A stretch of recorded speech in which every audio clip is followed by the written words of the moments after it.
La sonrisa que iluminaba estadios, el cabello que danzaba al viento y esa magia que no se explicaba, se sentía. Su fútbol era samba, era seda, era picardía, era arte. No jugaba para ganar, jugaba para emocionar. Cada vez que pisaba el césped despertaba alegría, asombro y una nostalgia que aún vive en quienes lo vieron brillar. No era simplemente un futbolista, era un artista, un showman, un mago que convirtió cada balón en una obra de arte. Llegó al Camp Nou con un balón pegado al pie y en cuestión de partidos devolvió al Barcelona a la cima. Recuperó su espíritu ganador y transformó la Liga y toda Europa en su propio espectáculo. Para él, el fútbol nunca fue solo competencia. Era disfrute, desenfado, elegancia. Era el juego bonito elevado a su máxima expresión. Él era Ronaldinho, el eterno mago sonriente que llevó el alma del fútbol callejero a los estadios más grandes y legendarios del mundo. Porque cuando él sonreía, el mundo entero se detenía a disfrutar. Comenzamos. Brasil, un país donde el fútbol no solo se juega, se respira. En sus calles, playas y canchas improvisadas nacen las estrellas. Y allí, en Porto Alegre, apareció un niño diferente, Ronaldo de Assis Moreira, con una sonrisa eterna y un balón siempre cerca. Su infancia fue un contraste de alegrías y golpes duros.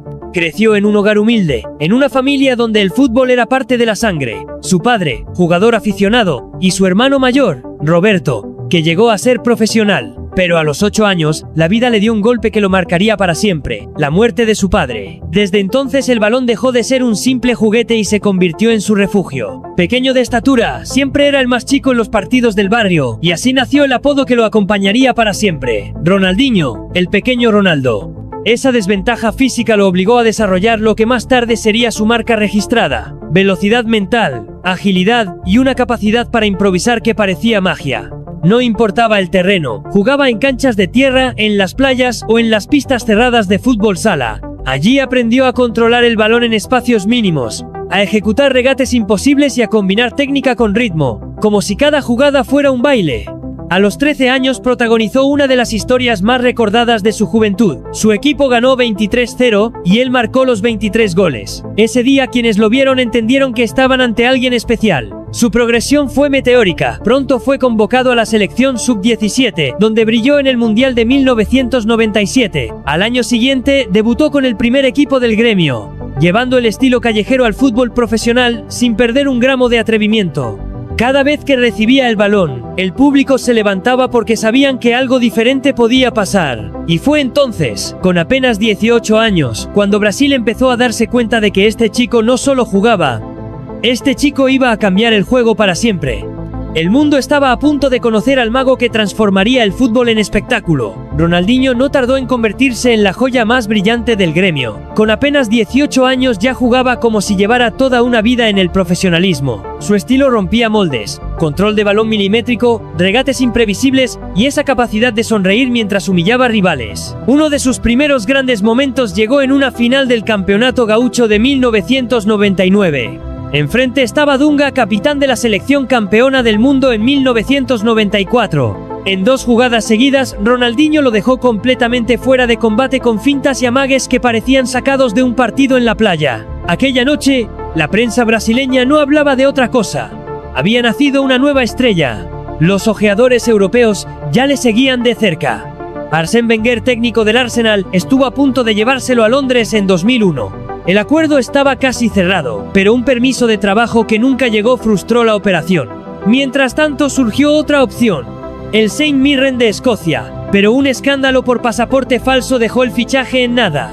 Aunque pareciera un golpe de mala suerte, el destino tenía otros planes. Ese mismo verano, Ronaldinho fichó por el Paris Saint-Germain. Allí encontró a JJ Okocha, otro mago del balón y referente del fútbol de calle, que le dio la confianza para ser auténtico también en Europa. Su primera temporada fue una mezcla de adaptación y espectáculo.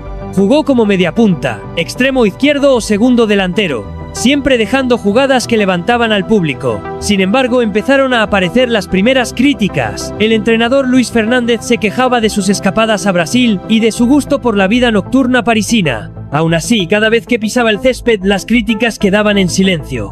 El talento estaba ahí, intacto, y lo demostraría a lo grande unos meses después, en el escenario más grande del planeta, el Mundial de 2002. El Mundial de Corea y Japón 2002 era especial para Brasil. Venían de una etapa turbulenta, con críticas por su juego y dudas sobre si aún tenían la magia que había definido a la canariña durante décadas. Pero en ese torneo, todo cambió. En el frente de ataque, Brasil presentó una tripleta que sería recordada para siempre: Ronaldo, Rivaldo y Ronaldinho. A esta sociedad se le conoció como los 3R. Cada uno tenía un rol claro: Ronaldo como depredador del área, Rivaldo como estratega y Ronaldinho como el artista imprevisible que podía inventar algo de la nada. Durante la fase de grupos, Ronaldinho mostró pinceladas de lo que era capaz: regates cortos, pases filtrados imposibles y esa sonrisa que descolocaba a sus rivales. Pero el momento que lo catapultó a la leyenda llegó en los cuartos de final contra Inglaterra.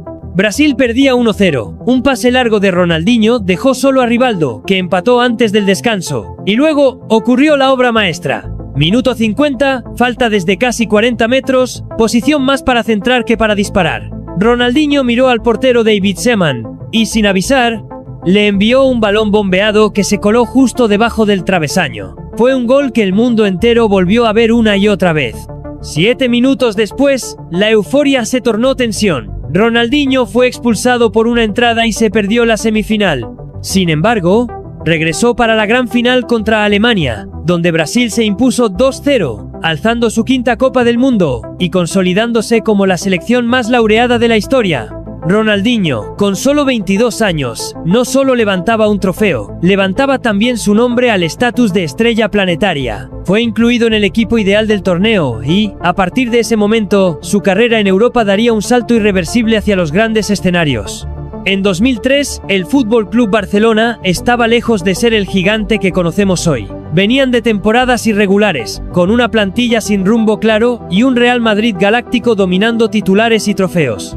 Joan Laporta, recién elegido presidente, tenía una misión clara: devolver al club a la cima del mundo. Su plan era fichar a una estrella capaz de cambiarlo todo. Tenían 3 nombres sobre la mesa: Thierry Henry, David Beckham y Ronaldinho. Henry decidió quedarse en el Arsenal. Beckham fichó por el Real Madrid y eso dejó a Ronaldinho como el objetivo número 1. Pero no sería fácil. El Manchester United también lo quería y ya había iniciado negociaciones con el PSG. Sin embargo, el Barcelona se movió rápido, ofreciendo 30 millones de euros y, sobre todo, un proyecto donde Ronaldinho sería el líder indiscutible. Fue esa promesa de protagonismo y libertad creativa la que lo convenció. Desde su llegada, el impacto fue inmediato. En los primeros entrenamientos, Frank Rijkaard, su nuevo técnico, dijo asombrado: "Cada vez que toca el balón, pasa algo especial". Y en su presentación ante el Camp Nou, la afición ya sabía que no se trataba de un fichaje cualquiera. Su primer gol oficial con el Barça fue una declaración de intenciones. Recibió el balón de su portero en campo propio, sorteó a 2 rivales y soltó un disparo desde 30 metros que destrozó la red del Sevilla. El Camp Nou explotó, y toda España entendió que un nuevo mago había llegado a la liga. Pero el Barça pronto descubrió una verdad: dependían demasiado de él. En noviembre de esa temporada, el equipo estaba cuarto en la tabla gracias a su magia, pero una lesión de un mes dejó al equipo en caída libre. Cuando regresó, lo hizo como un vendaval: gol y asistencia en el derbi contra el Español, iniciando una remontada histórica que llevó al Barça del fondo de la clasificación al subcampeonato. Aquella primera temporada cerró con 34 contribuciones de gol en 45 partidos, y un premio que confirmaba lo que todos ya sabían: Ronaldinho era el mejor jugador del mundo según la FIFA en 2004. El camino hacia su reinado en Europa estaba recién empezando. La temporada 2004-2005 marcó el comienzo del reinado absoluto de Ronaldinho en el Barcelona y en el fútbol mundial. El equipo, ahora consolidado bajo Frank Rijkaard, se había construido alrededor de su magia. Tenía libertad para moverse por todo el frente de ataque, y cada balón que tocaba era un espectáculo garantizado. Ese año llevó al Barça a conquistar la Liga después de 5 años de sequía, manteniéndose líderes desde octubre hasta el final. Pero más allá de los títulos, Ronaldinho devolvió al club algo más importante: la alegría. En cada partido, el Camp Nou vibraba como en sus mejores tiempos, coreando su nombre y esperando la próxima jugada imposible. Su rendimiento fue tan dominante que en 2005 repitió el premio de mejor jugador del mundo de la FIFA y además conquistó el Balón de Oro. Era el primer brasileño en ganar ambos galardones en el mismo año desde Rivaldo. Pero su consagración definitiva llegó en un escenario impensado, el Santiago Bernabéu. En noviembre de 2005, en un clásico contra el Real Madrid, Ronaldinho jugó uno de los partidos más perfectos que se recuerdan. Desbordó, regateó, marcó 2 goles y dejó a los defensas blancos completamente desarmados. La exhibición fue tan grande que al final del partido, la afición madridista se puso en pie para aplaudirlo. En la historia, solo Diego Maradona había recibido un homenaje así vistiendo la camiseta del Barça. La temporada 2005-2006 fue aún más especial. Ronaldinho llevó al Barcelona a ganar su segunda Champions League, la primera en 14 años. En el camino, firmó una obra de arte en Stamford Bridge contra el Chelsea. Rodeado por 5 rivales, se sacó un disparo raso y preciso desde fuera del área que dejó sin reacción a Petr Cech. Ese mismo año también vivió un momento histórico a nivel personal. El 1 de mayo de 2005, asistió a Lionel Messi para que anotara su primer gol con el Barcelona. Fue, sin saberlo, una especie de traspaso simbólico de la corona a la nueva joya del club. En esos años, Ronaldinho no tenía detractores. Rival o aficionado neutral, todos se rendían a su fútbol. Había alcanzado un estatus único. No solo era el mejor, era el más querido. En 2006, Ronaldinho seguía siendo uno de los mejores jugadores del planeta. Sus números y su magia aún estaban ahí, pero algo empezaba a cambiar. El Mundial de Alemania de ese año fue la primera señal. Brasil llegó como gran favorita, pero Ronaldinho, al igual que toda la selección, tuvo un torneo discreto. La eliminación en cuartos de final ante Francia dejó una sensación amarga y, para muchos, marcó el comienzo de una lenta decadencia. En Barcelona, Lionel Messi comenzaba a florecer. Cada vez más rápido, más fuerte y más decisivo, el joven argentino empezaba a acaparar focos. Ronaldinho, lejos de verlo como una amenaza, lo arropó como a un hermano menor, pero en el entorno del club ya se percibía que el liderazgo futbolístico estaba cambiando de manos. La temporada 2006-2007 todavía fue brillante para él.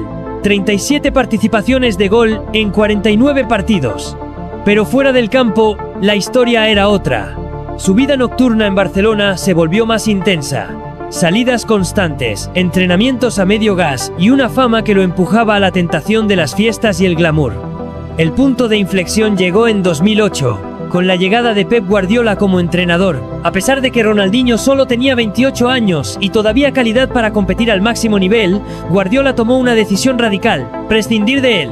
La razón no fue técnica ni física, sino de vestuario. Guardiola temía que su estilo de vida afectara la mentalidad de un joven e impresionable Messi, al que veía como el futuro del club. Fue un golpe para los aficionados, que no entendían cómo podían dejar ir al hombre que había devuelto la gloria al Barça. Pero el tiempo demostraría que la decisión fue acertada. Al año siguiente, el club lograría el histórico sextete. Ronaldinho, por su parte, todavía tenía pretendientes. El Manchester City ofreció una cifra millonaria, pero él eligió unirse al AC Milan, buscando un nuevo reto y tal vez un nuevo comienzo. Lo que no sabía es que, aunque cambiaría de camiseta, no cambiaría sus hábitos, y su declive se aceleraría. Cuando Ronaldinho llegó al AC Milan en 2008, el mundo esperaba verlo renacer. Compartía vestuario con figuras como Kaká, Pirlo, Seedorf y Maldini. Sobre el papel, era el escenario perfecto para que recuperara la ambición, pero la realidad fue distinta. Su calidad intacta seguía regalando destellos, pases imposibles, controles mágicos, goles de fantasía, pero su regularidad estaba rota. Las noches milanesas lo sedujeron tanto como las de Barcelona, y su físico comenzó a resentirse. Aún así, hubo momentos de brillo. En la temporada 2009-2010 firmó 26 contribuciones de gol y fue clave para que el Milan peleara por el título. Pero en el club ya era evidente que su compromiso estaba lejos del nivel que exigía la élite. En 2011 rescindió contrato y volvió a Brasil. Su regreso a casa fue como una gira de despedida del rockstar que todos querían ver. Jugó para el Flamengo, donde tuvo chispazos de genialidad, pero también problemas de disciplina. En el Atlético Mineiro encontró un segundo aire. Lideró al equipo para ganar la Copa Libertadores en 2013, el primer título de este tipo en la historia del club. Fue un triunfo especial, donde su sonrisa y su estilo volvieron a brillar en Sudamérica, aunque a un ritmo más pausado. Tras breves pasos por Querétaro en México y Fluminense, decidió retirarse del fútbol profesional en 2015. Pero para él, el retiro nunca significó dejar de jugar. Se fue a la India para participar en ligas de fútbol sala y eventos de exhibición, siempre con el mismo entusiasmo que tenía de niño. En 2020, vivió un capítulo inesperado y polémico. Fue arrestado en Paraguay por ingresar con un pasaporte falso. Pasó un mes en prisión, pero incluso allí encontró una manera de sonreír. Se unió al equipo de fútbol sala de la cárcel, ayudó a ganar un torneo 11-2 y participó en los 11 goles. Una anécdota que, de alguna forma, resume su vida. Sin importar dónde ni cuándo, Ronaldinho siempre encontraría un balón y un motivo para jugar. Ese era él, ese siempre fue él. No importaban el estadio, el país o las circunstancias. Mientras hubiera un balón, Ronaldinho seguiría siendo feliz. Ronaldinho no fue solo un jugador, fue una experiencia. No definía su grandeza por las estadísticas, sino por la sensación que dejaba en la gente. En un tiempo donde el fútbol se volvía cada vez más físico y calculado, él recordaba que el deporte también podía ser arte, improvisación y alegría pura. Su sonrisa, su manera de aplaudir a los rivales cuando lo marcaban, su capacidad de levantar a un estadio entero con una simple bicicleta, todo eso lo convirtió en un símbolo universal del fútbol bonito. No importa si eras culé, merengue o neutral, cuando él jugaba, todos querían mirar. En el Barcelona dejó mucho más que títulos. Devolvió la ilusión a una afición que había perdido la fe, devolvió el respeto de Europa y, quizás lo más importante, abrió el camino para que un joven Lionel Messi heredara el trono. En Brasil, inspiró a una generación de niños a jugar descalzos, en la calle, con la misma libertad con la que él creció. Hoy, años después de su retiro, su nombre todavía provoca sonrisas, aplausos y un suspiro de nostalgia. Porque Ronaldinho no solo jugó al fútbol, jugó con nuestras emociones. Y ese es un tipo de magia que nunca desaparece. Si te ha emocionado recordar la historia de este mago eterno, deja tu like para que más fanáticos de Ronaldinho disfruten de este viaje. Y suscríbete a Barça Cracks para seguir reviviendo las leyendas que marcaron la historia del club más grande del mundo. Porque aquí, el fútbol no se olvida, se celebra.